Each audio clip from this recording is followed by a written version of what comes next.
কেন্দ্রীয় সরকারের চালক আইনের বিরুদ্ধে প্রতিবাদ জানিয়ে রাস্তা অবরোধ করে বিক্ষোভ কর্মসূচি গ্রহণ করল মালদার রতুয়া এলাকার বিভিন্ন গাড়ির চালকরা।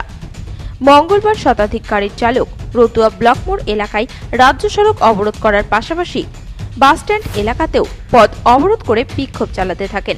চালকদের অভিযোগ, কেন্দ্রীয় সরকার চালকদের বিরুদ্ধে যে আইন আনতে চলেছে তাতে সমস্ত গাড়ির চালকদের সমস্যায় পড়তে হবে।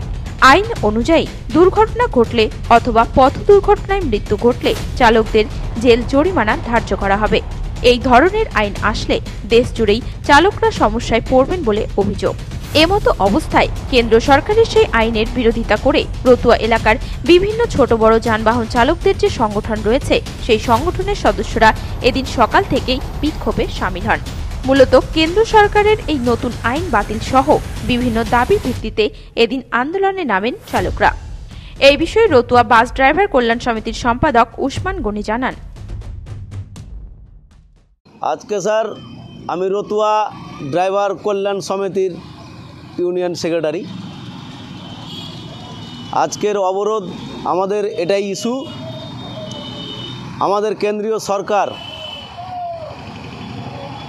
কেন্দ্রীয় সরকারের নির্দেশে অমিত শাহজি স্বরাষ্ট্রমন্ত্রী এই একটা কালো আইন তৈরি করেছে, লাগু করেছে। সেই আইনটা হচ্ছে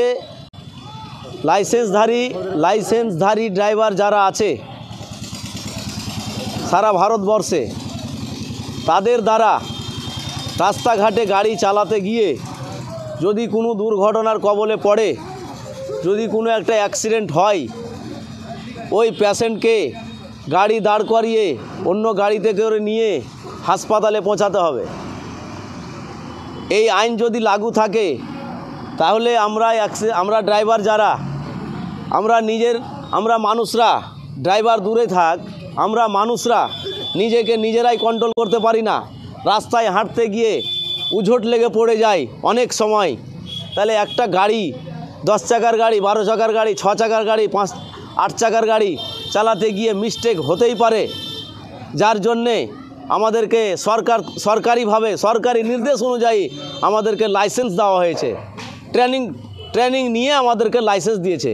এমনকি যাদের হ্যাভি পিএইচবি লাইসেন্স আছে তাদেরকে ট্রায়াল দিতে হয় 3 বছর পর আমাদের কাছে আবার ট্রায়াল দিয়ে রিনিউয়াল করতে হয়।